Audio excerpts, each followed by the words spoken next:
웹서핑을 하고 살고 있지만은 2.0 사회까지는 정보 사회, 3.0부터는 디지털 사회로 바뀐다는 거죠. 뭐가 이렇게 많이 바뀌느냐? 웹 3.0부터는 검색의 시대가 도래한다는 겁니다. 검색의 시대가 도래한 거고, 웹 2.0 시대까지는 암기의 시대였고, 이해가 되시나요? 2.0 시대까지는 암기의 시대였고, 웹 3.0부터는 검색의 시대가 온다는 거죠.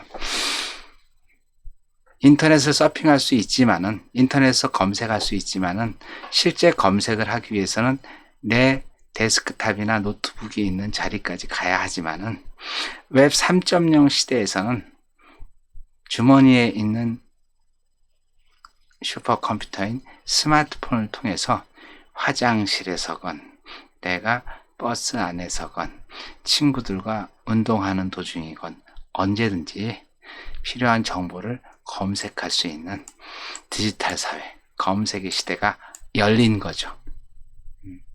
이해되셨나요? 자, 그렇다면은 디지털 사회, 검색의 시대에는 우리는 어떻게 살아야 할까요? 예를 한번 들어보겠습니다.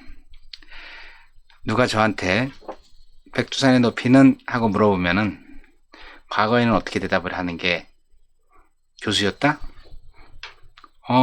백두산의 높이는 2593m야 라고 또박또박 알려주는 게 맞습니다. 그렇죠? 그런데 지금 누가 나한테 백두산의 높이는? 하고 물어보면 저는 뭐라고 대답하는지 아세요? 야, 그런 건 네이버에 물어봐. 네가 물어보면 되지 꼭 나한테 물어볼 필요가 뭐가 있니? 왜 그렇죠? 왜? 누구나 스마트폰을 가지고 있고 스마트폰에 간단하게 검색을 하면은 백두산의 높이는 바로 찾을 수 있는 거죠. 그러면 스마트폰으로 바로 찾을 수 있는 정보를 내가 머릿속에 꼭 암겨둘 필요가 있을까요? 그래서 제가 만약에 대한민국의 산을 다 관리하는 산림청 직원이라면은 백두산의 높이, 한라산의 높이, 지리산의 높이, 대한민국에 있는 모든 산의 높이는 바로바로 답이 나와야 되겠죠. 머릿속에 암기하고 있어야 되겠죠. 하지만 저는 컴퓨터를 가르치는 교수 입장에서 제가 꼭 백두산의 높이를 머릿속에 기억하고 있고 한라산의 높이를 머릿속에 기억하고 있고 설악산의 높이를 기억하고 있을 필요는 없을 것 같습니다. 자, 그래서 더 중요한 거는 이제 검색의 시대, 가장 중요한 게 여러분들도 검색의 시대에 누구나 검색이 될 수 있는 키워드를 갖고 있어야 된다는 얘기죠. 예를 들어서 저는 착한교육연구소에서 무슨 일을 하고 있습니다 라고 100마디 얘기하는 것보다 네이버에 가셔서 착한교육연구소 검색해 보세요 그 한마디, 그쵸? 네이버에 가서 착한교육연구소 검색해 보세요 라고 하게 되면은 제가 100마디 하는 것보다 그 착한교육연구소를 검색함으로 인해 가지고 나오는 정보가 제가 하는 말에 대해서 훨씬 더 신빙성이 있지 않을까요? 여러분 어떻게 생각하세요? 제가 요새 집에 있다 보면 암호화폐 관련돼서 투자라는 사람들이 무지 많이 나옵니다. 무지 많이 저한테 연락이 옵니다. 그러면 친한 사람 같으면 제가 찾아갑니다. 가가지고 거기 있는 강사가 굉장히 많은 얘기를 해요. 이런 얘기도 하고 저런 얘기도 하고 그러면 그 사람이 얘기하는 키워드를 가지고 바로바로 검색을 합니다. 그런데 정말 가능성 있는 암호화폐는 키워드를 검색하면 도배가 되어 있습니다. 하지만 가능성 없는 사기성이 농후한 암호화폐들은 검색해보면 전혀 나오지 않습니다. 그래서 검색의 시대는 본인이 하고 있는 일, 본인이 광고할 일이 있으면 반드시 검색에서 나올 수 있도록 사전에 준비를 해 놔야 됩니다. 여러분들도 검색 키워드를 한번 만들어 보시죠. 여러분들은 지금 성공회대 학생이니까 가장 좋은 검색 키워드는 성공회대 홍길동이 아닐까 생각됩니다. 성공회대 홍길동이라는 이름을 네이버나 구글에서 검색을 하게 되면 여러분들이 지금까지 했던 포트폴리오 있죠? 포트폴리오로 도배가 될 수 있으면 여러분들이 어느 회사에 갔을 때 구구절절 자기 소개를 하기보다는 네이버에서 성공에 대해 박경호 한번 쳐보실래요?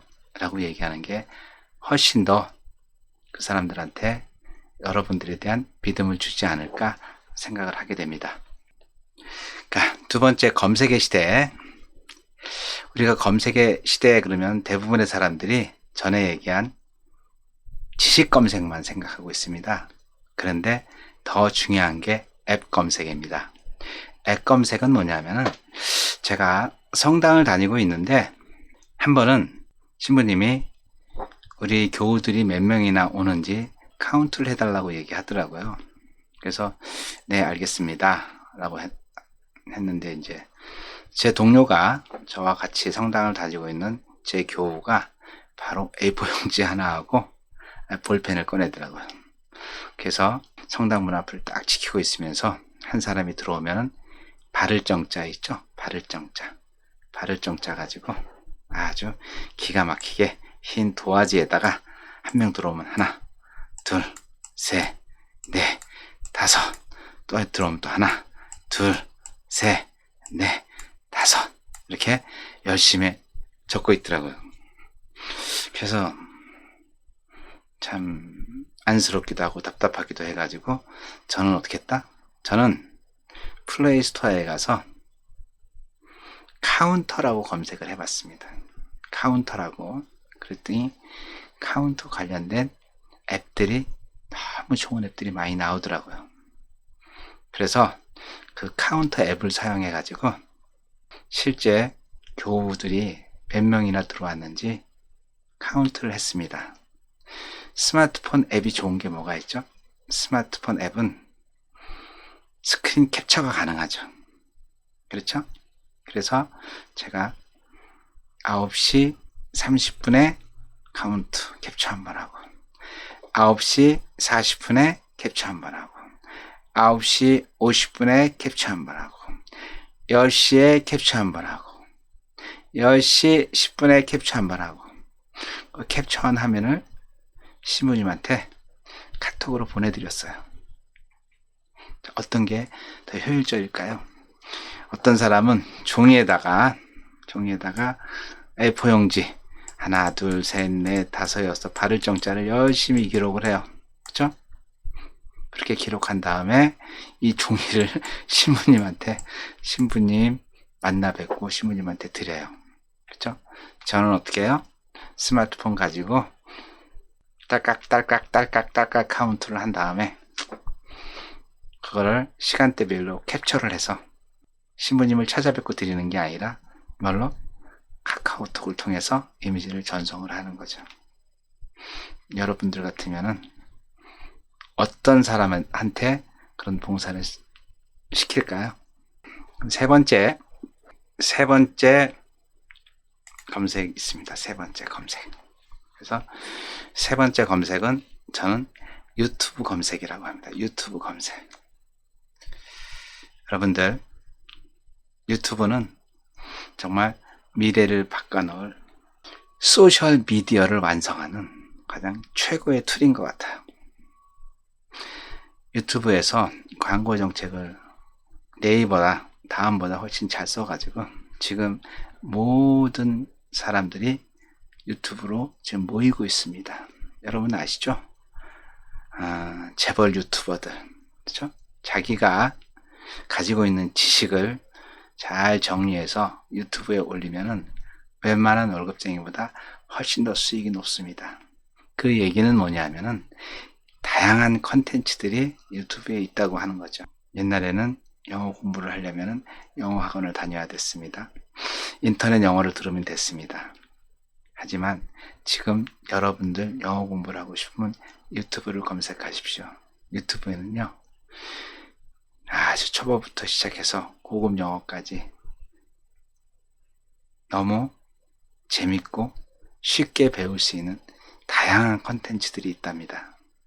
검색의 시대, 암기의 시대와 왜 10억 이상의 갭이 나는지 이해하셨나요? 검색의 시대에 맞게 우리 세 가지.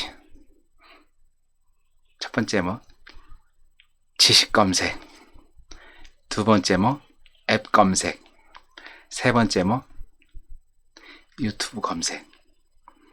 이 세 가지 검색을 통해서 여러분들의 능력을 업그레이드 했으면 좋겠습니다. 다음은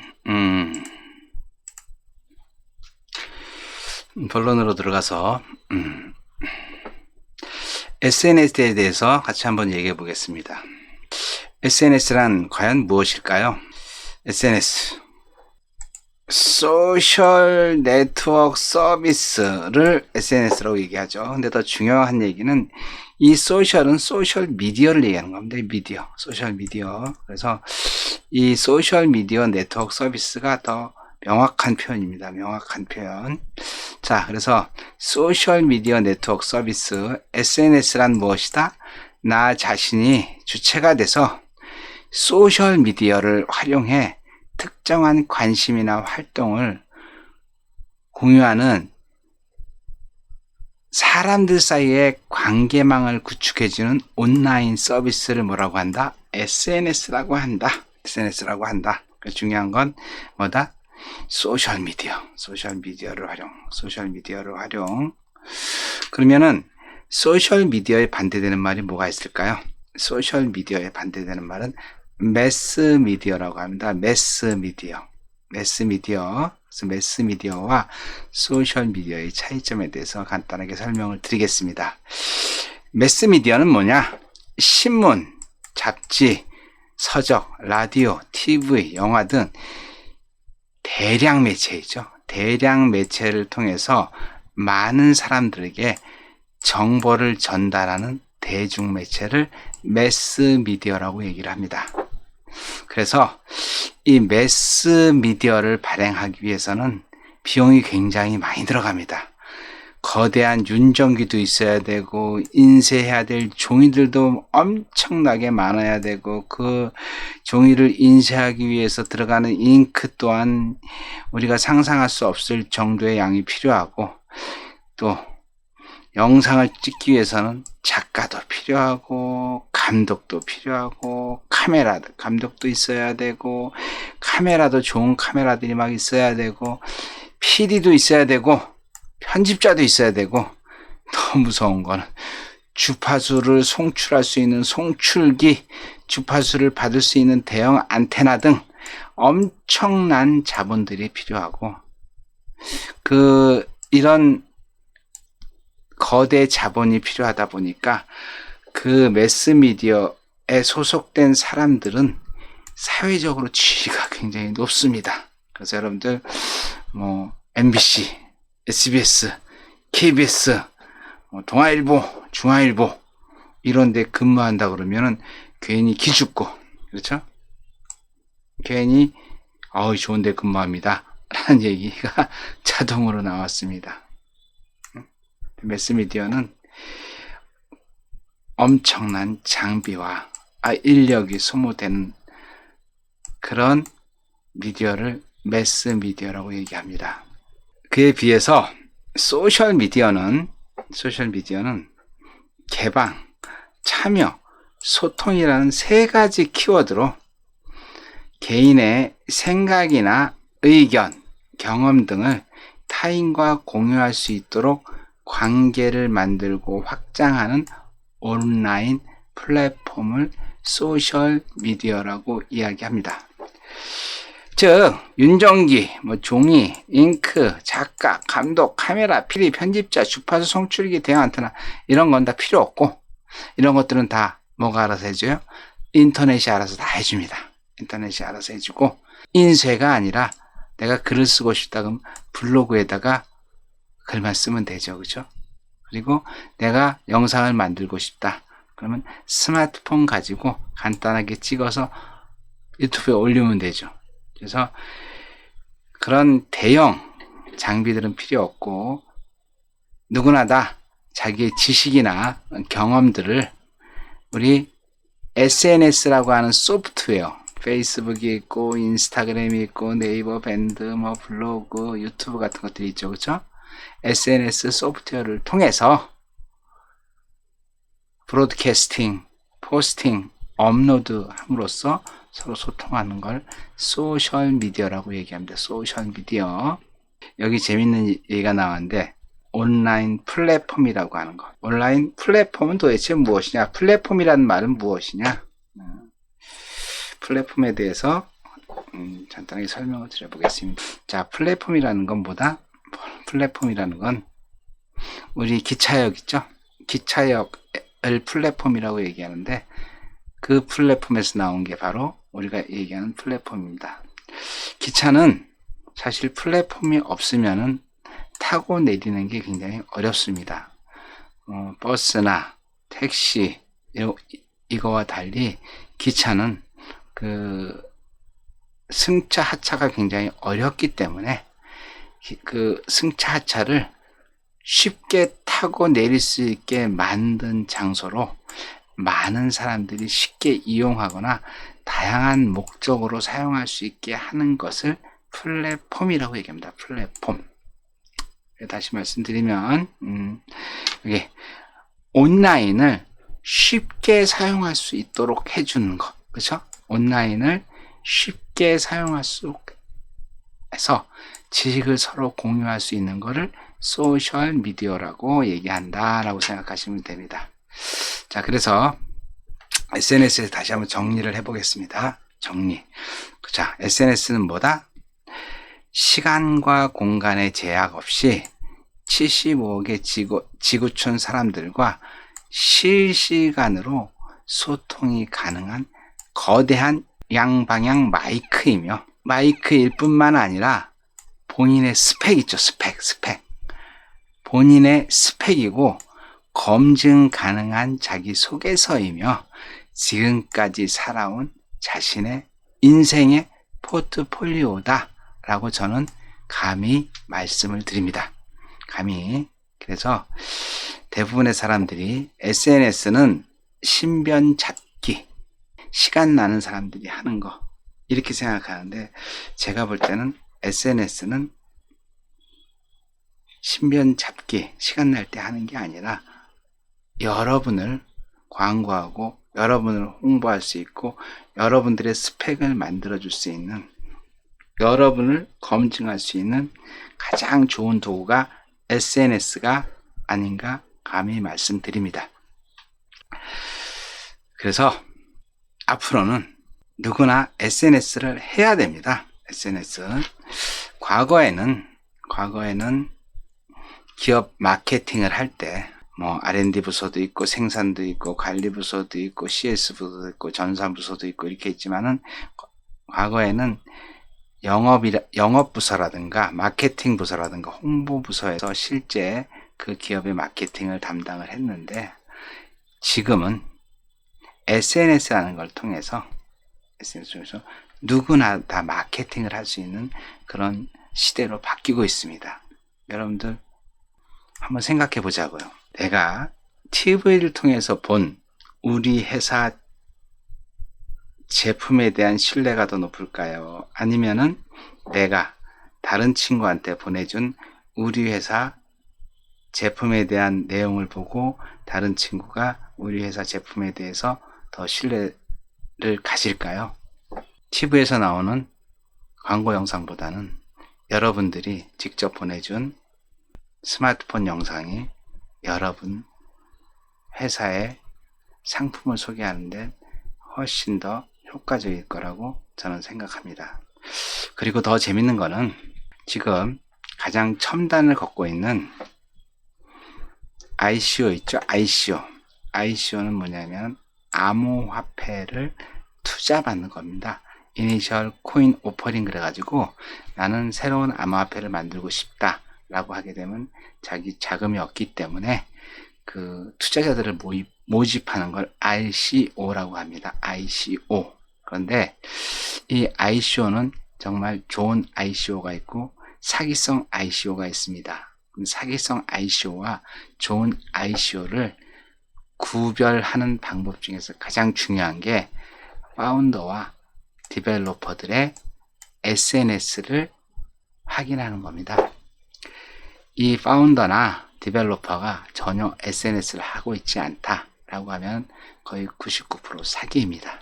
그런데 ICO 하는 회사의 파운더나 디벨로퍼가 SNS를 통해서 다양한 활동을 했고 그 전에도 그런 암호화폐, 블록체인 관련된 비즈니스를 계속했다라고 하면 굉장히 신뢰가 가겠죠. 무슨 말인지 이해되셨나요? 이어서 SNS의 핵심이라고 할 수 있는 투 트랙에 대해서 말씀드리겠습니다. SNS의 핵심 투 트랙은 컨텐츠하고 팔로워 수입니다. 팔로워 수, 얼마나 좋은 컨텐츠, 양질의 컨텐츠를 만드느냐, 그리고 팔로워가 얼마나 더 많이 확보하고 있느냐, 이게 SNS 성공하는 두 개의 키워드가 되겠죠. 그러면은 팔로워가 더 중요하냐, 컨텐츠가 더 중요하냐, 그걸 갖다가 과거에는 컨텐츠보다 팔로워 수가 굉장히 중요했습니다. 팔로워를 늘리는 것도 굉장히 힘들었고, 그러다 보니까 팔로워 많은 사람들은 대접을 받았죠. 그래서 이제 이건 제가 임의로 만들어 본 건데, 진짜 고수, 팔로워 많은 사람. 두 번째 고수, 팔로워만 많은 사람. 세 번째는 팔로워만 적어. 네 번째는 팔로워도 적고, 이렇게 해서 이렇게 순서를 만들어 봤는데, 아주 재밌는 에피소드가 있습니다. 과거에 모 전문대 다니는 학생이 있었는데 그 친구가 트위터 팔로워가 3만 명이었습니다. 3만 명. 그랬더니 삼성에서 대단한 친구네. 그래가지고 야, 너 우리 회사에 입사해라.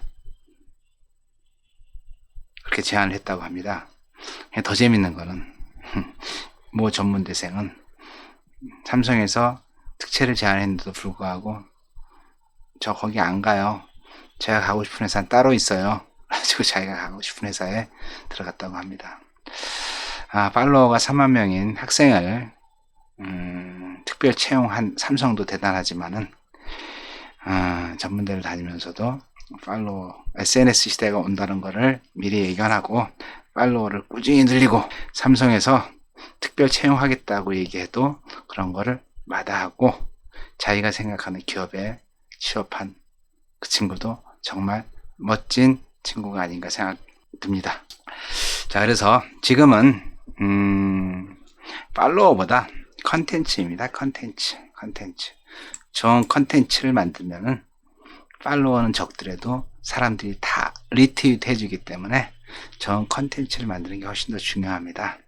자, 그래서 요새는 SNS 툴들이 굉장히 좋은 것들이 많죠. 네, 그래서 내가 컨텐츠만 좋으면은 많은 분들이 리트윗을 해주기 때문에 좋은 컨텐츠를 만드는 게 훨씬 더 중요하다고 생각합니다. 자, 그래서 지금은 팔로워 수보다 뭐가 더 중요하다? 네, 컨텐츠가 훨씬 중요합니다.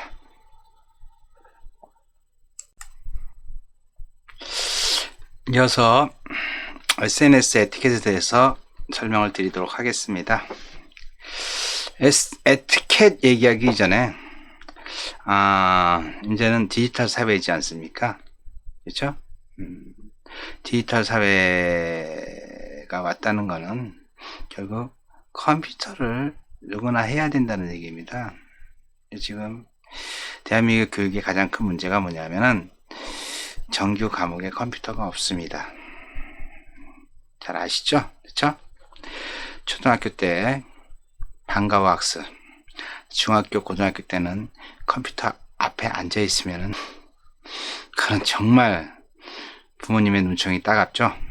그리고 대학교도 교양 필수 과목이 아닙니다. 교양 필수 과목이 아니고 교양 선택 과목입니다. 정말 안타깝습니다.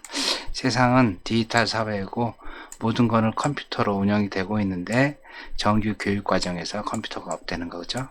그래서 초등학교, 중등학교, 고등학교에 무조건 디지털 기초 컴퓨터 구조론, 운용체제론, 자료구조론 이런 걸 반드시 집어넣고 수능시험은 뭘로 해야 된다? 컴퓨터, 영어, SNS를 수능시험으로 봐야 된다. 그래서 미분적 분학 같은 거 빼버리고 컴퓨터 교육을 더 활성화시켜야 되지 않나 생각합니다.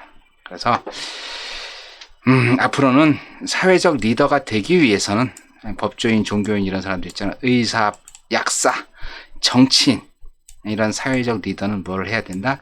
컴퓨터, 최소한 컴퓨터 기사 자격증을 습득하지 않으면은 이런 걸 할 수가 없게 법조인이나 종교인, 의사, 약사, 정치인 등이 될 수가 없게 만들어야 됩니다. 세상은 디지털로 바뀌고 있는데 아날로그 전문가가 정책을 만들고 정책을 결정하고 정책을 기획하고 그러면 되겠습니까? 그래서 참 중요한 거는 윤리, 도덕, 법을 만들어야 하는 사람들, 그렇죠? 법을 만드는 사람들이 디지털을 알아야 되는데 디지털을 모르면서 법을 만들다 보니 소통도 안 되고 참 여러 가지 문제가 많습니다. 그래서 이런 걸 해결할 수 있는 방법보다 컴퓨터 교육, 그렇죠? 컴퓨터 교육을 활성화함으로써 이런 모든 거를 해결해야 되지 않나 하는 생각을 해봅니다.